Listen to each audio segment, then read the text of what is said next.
Nasir Khan خرناٹک India: کیا کافر گھرانے میں بچے پیدا کر کے جہنم میں ڈالنا ظلم ہے؟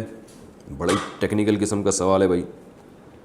کہہ رہے ہیں ہم الحمدللہ مسلمان گھرانے میں پیدا ہوئے ہیں تو اسلام ہی کو فالو کرتے ہیں، جبکہ دوسرے مذہب کے لوگ جس گھر میں پیدا ہوتے ہیں تو اسی کو فالو کرتے ہیں اور اسی طرح مر جاتے ہیں. اسلام میں یہ ہے کہ وہ لوگ ہمیشہ جہنم میں جائیں گے. اس بارے میں وضاحت فرما دیں گے. جب اللہ نے ہی انہیں اس مذہب کے لوگوں میں پیدا کیا تو وہ ہمیشہ کے لیے انہیں جہنم میں کیوں ڈالے گا؟ دیکھیں، غیر مسلم گھر میں جو بچہ پیدا ہوا تو جب تک وہ بچہ ہے تو اس سے سوال نہیں ہوگا. اگر وہ مر بھی گیا تو پھر اس سے سوال نہیں ہوگا، کیونکہ آخرت میں سوال نہیں ہوگا اور جہنم میں نہیں جائے گا وہ.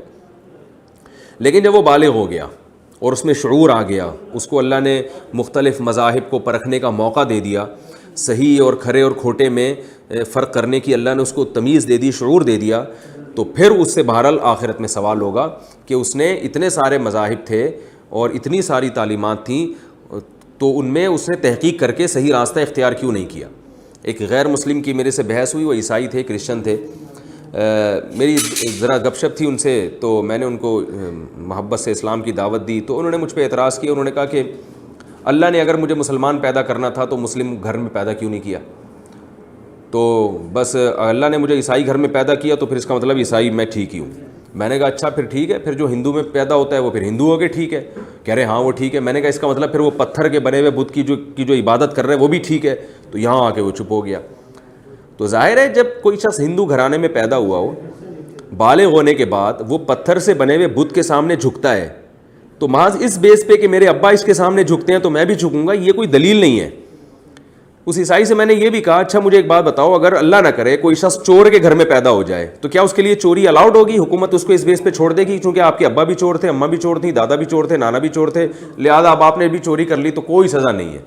دنیا میں کوئی ایسا قانون ہے کہ جی آپ کے ابا بھی معاذ اللہ چرسی تھے، آپ کی اماں بھی چرسی تھیں، آپ کے نانا بھی چرس تھی، اور نانی کا بھی رپورٹ یہ ہے کہ وہ ہیروئن کے 2-4 سٹے لگا لیا کرتی تھیں، تو اگر آپ نے چرس پی لی تو کوئی حرج نہیں ہے. فلاں بھی آپ کے خاندان میں ہیروئن چی تھا، فلاں بھی ہیروئن چی تھی، تو آپ نے بھی ہیروئن پی لی. اور بلکہ اس سے بڑھ کر یہ کہ اسمگلنگ، ہیروئن کی اسمگلنگ، ایک تو اسمگلنگ اوپر سے ہیروئن کی، آپ کے باپ دادا یہی کام کرتے چلے آ رہے ہیں، تو اگر آپ نے بھی کر لیا تو کیا ہے؟ تو کیا اس بیس پہ کوئی گورنمنٹ ایسی ہے جو کسی کو چھوڑ دے؟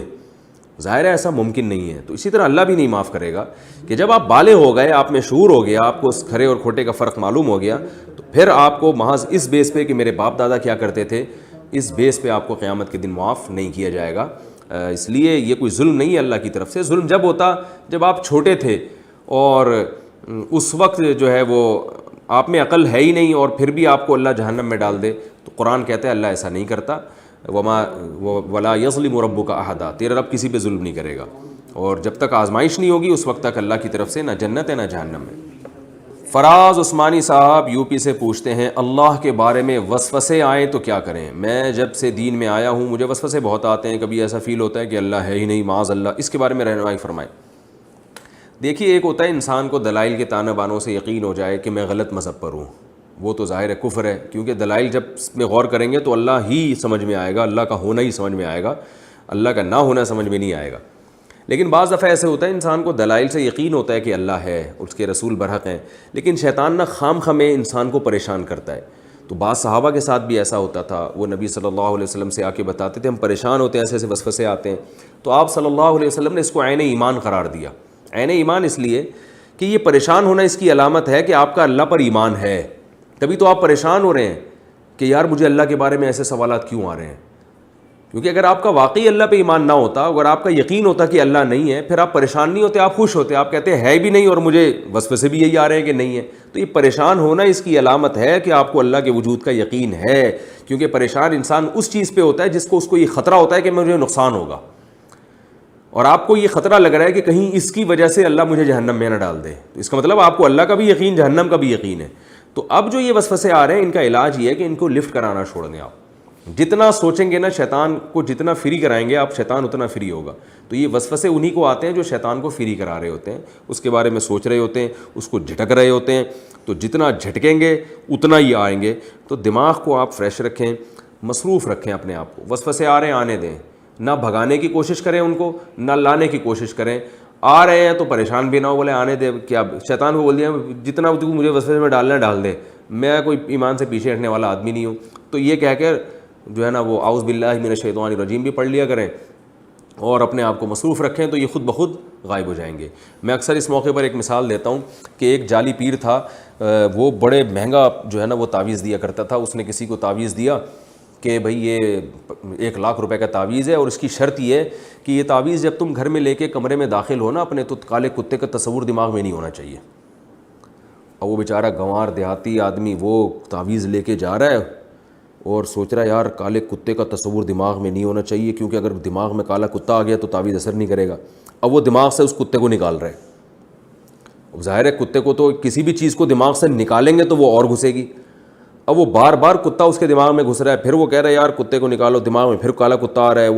وہ گھر کے قریب پہنچتا, پھر ریورس ہوتا, پھر آگے جاتا. وہ کتا تو کتے پن پہ آ گیا. وہ تو ظاہر ہے جب آپ اتنا سوچیں گے کسی بھی چیز کے بارے میں تو وہ کتا بار بار گھس رہا تھا. تعویذ نے ویسے بھی اثر نہیں کرنا تھا, اس نے اثر نہیں کیا. تو پیر صاحب کو اس نے جا کے بتایا میں نے 1,00,000 روپے دیے اور کچھ بھی نہیں ہوا. تو پیر صاحب نے کہا تم بتاؤ گھر میں گھستے ہوئے کالا کتا دماغ میں تھا؟ اس نے کہا وہ تو تھا. اس نے کہا اسی وجہ سے اثر نہیں ہو رہا تھا. تو پیر بڑا ہوشیار تھا, اس کو پتہ تھا کہ جس چیز کو بھگانے کی انسان کوشش کرتا ہے وہ اور دماغ میں گھستی ہے.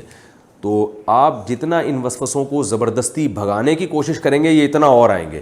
تو ان کو لفٹ کرانا چھوڑ دیں, اپنے کاموں میں مشغول رہیں, تو وسوسے کا یہ بہترین علاج ہے. پھر بھی آتے ہیں تو آنے دیں, بولے کچھ بھی, جب اس سے کوئی نقصان ہی نہیں ہو رہا تو آنے دیں, کوئی نقصان نہیں ہے اس کا. کیا سیدہ بیوی کا دل دکھانا زیادہ بڑا جرم ہے؟ رمیز صاحب کراچی سے پوچھتے ہیں. میری بیوی سید خاندان سے ہے, وہ اکثر کہتی ہے کہ اگر آپ میرا دل دکھائیں گے تو اللہ آپ سے دوسروں کی بنسبت زیادہ ناراض ہوگا.